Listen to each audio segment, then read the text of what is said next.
उसकी शादी से 2 दिन पहले मैं वतन छोड़कर दुबई चला गया और फिर 5 साल बाद वतन वापसी पर मैं बाबा फरीदुद्दीन गंजशकर की दरबार पर हाजिरी के लिए गया। मैं वहां बैठकर दुआ कर रहा था। अचानक मुझे उसकी याद आने लगी।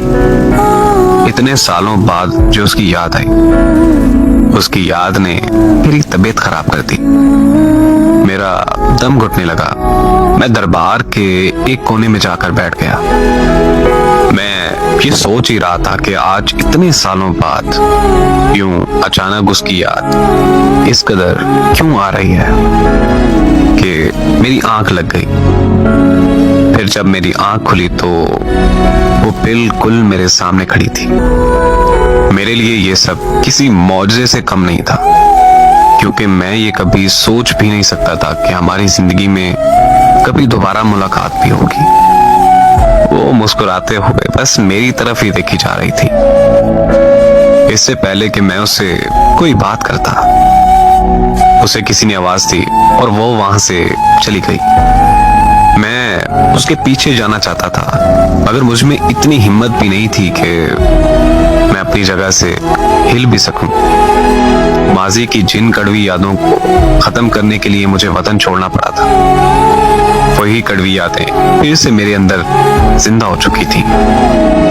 मेरा हर जख्म फिर से ताजा हो चुका था। मेरी हालत मजीद खराब होने लगी और मैं बेहोश हो गया। और फिर जब मुझे होश आया तो मैं फिर से वहीं लेटा हुआ था। दरबार से घर आकर मैं एक अजीब सी कश्मकश का शिकार हो चुका था कि दरबार पर मुलाकात महज सिर्फ एक इत्तेफाक था या फिर खुदा की मर्जी। इस कश्मकश से निकलने के लिए उसको दिया हुआ वादा मुझे तोड़ना पड़ा और मुझे उसके गांव उसके माँ बाप से मिलने जाना पड़ा। वहां जाकर मुझे यकीन हुआ कि हमारा मिलना महज इत्तेफाक नहीं था, बल्कि उसमें खुदा की मर्जी थी। उसके घर वालों ने बताया कि वो तुमसे शादी करना चाहती थी, लेकिन हम लोगों ने साफ कह दिया था कि खानदान के बाहर शादी नहीं हो सकती। और फिर हम लोगों ने उसकी शादी खानदान में तय कर दी। उसने बहुत ज्यादा शोर मचाया, मगर हमने उसकी एक ना सुनी। काश तब हम उसकी बात सुन लेते तो आज वो हमारे में जिंदा होती। उसके घर वालों की ये बात सुनने की देर ही थी कि मेरे रोंगटे खड़े हो गए। उन्होंने बताया कि वो अपनी शादी वाले दिन जहर खाकर मर गई थी।